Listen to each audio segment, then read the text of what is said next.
Good morning, everyone. Thank you for inviting me to give the opening address at your 2023 Fisheries Management Scotland Conference.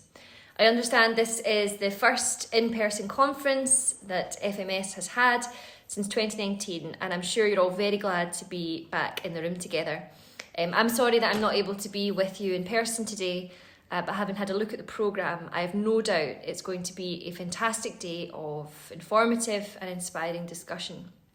And the theme of today's conference is exploring options for restoring river catchments at scale.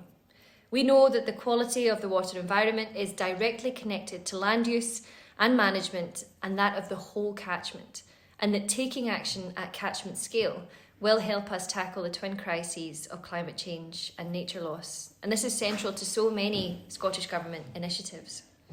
And I'm sure you will all agree that Scotland is a country that boasts truly extraordinary wildlife.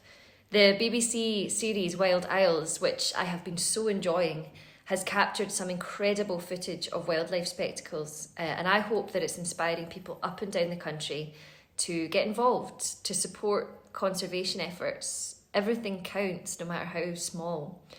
And of course, one of the most magnificent species that we have here in Scotland is the Atlantic salmon. Their status as the king of the fish is evident in so many aspects of our culture, and that in history and in present-day Scotland.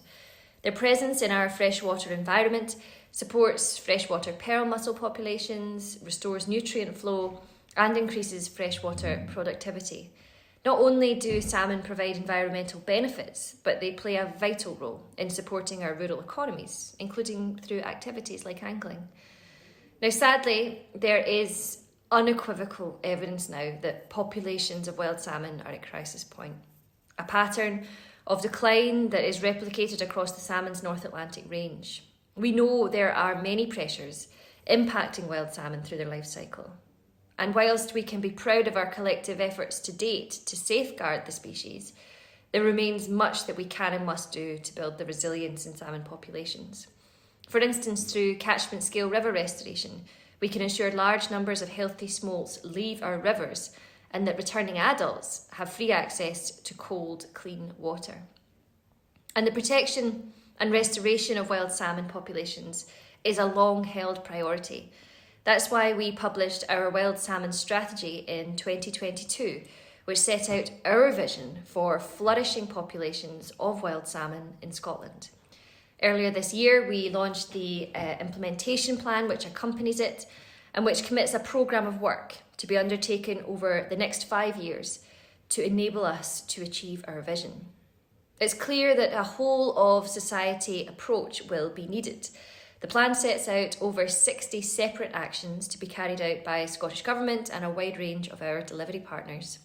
The wealth of knowledge and practical expertise within FMS membership means that you will play a central role in our collective efforts. Following publication of the implementation plan in February, we've established a stakeholder delivery group who will oversee and direct delivery of this plan. The group will also prepare a concise update report, and that they will do so annually, which will allow us to track progress and maintain momentum to drive this important work forward.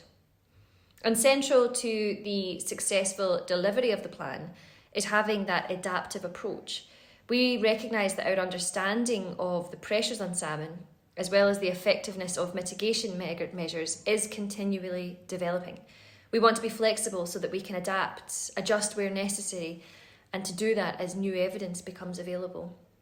One example of an action within the plan, which will truly have benefits at catchment scale, is to enhance the forestry grant scheme to improve support for riparian tree planting. This will not only improve the climate resilience of rivers, providing cold water for salmon, but it will also contribute to water quality, natural flood management, and general habitat improvement for a wide range of species. A consultation seeking views on how the forestry grant scheme can be improved is currently open. I opened it a number of weeks ago. We are keen to hear from a wide range of stakeholders on this topic, and I would certainly encourage you to put forward a response before it closes on the 17th of May.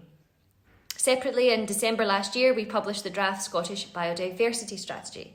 It sets out our vision for nature positive Scotland, where, and I quote, By 2045, Scotland will have restored and regenerated biodiversity across our land, freshwater and seas. Our natural environment, our habitats, ecosystems and species will be diverse, thriving, resilient and adapting to climate change.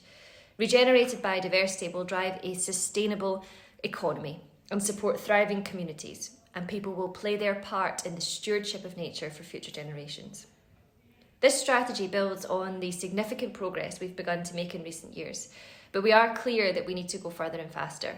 Our high-level vision is underpinned by a detailed set of outcomes which span across our land, seas, rivers, lochs, wetlands and coasts. These outcomes spell out what success in tackling the biodiversity crisis will look like. The strategy also details 26 of the most urgent priority actions that we need to take to achieve a nature-positive future. These outcomes and actions are framed around 5 key aims, one of which is to protect and recover vulnerable and important species, including wild Atlantic salmon and other migratory fish. It also points to the important role our riparian woodlands have to play in helping to protect our rivers and burns, leading to increases in wildlife and in particular our freshwater fish species.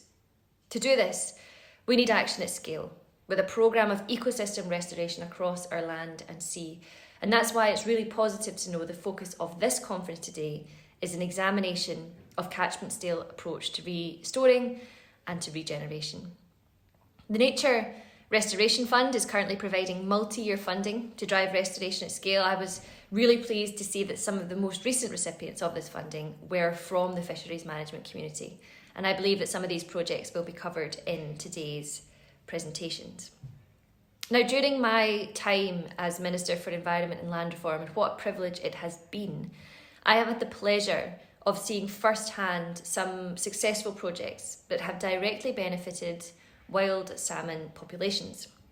Last summer, I was fortunate to have the opportunity to visit the Garrel Burn in Kilsyth, where following a restoration project, which involved renaturalising a 600-metre stretch of river, installing 2 new fish passes and improving the wetland habitat, salmon have returned for the first time in over 100 years. This is truly an incredible example of nature's resilience and something I should very much like to see replicated elsewhere.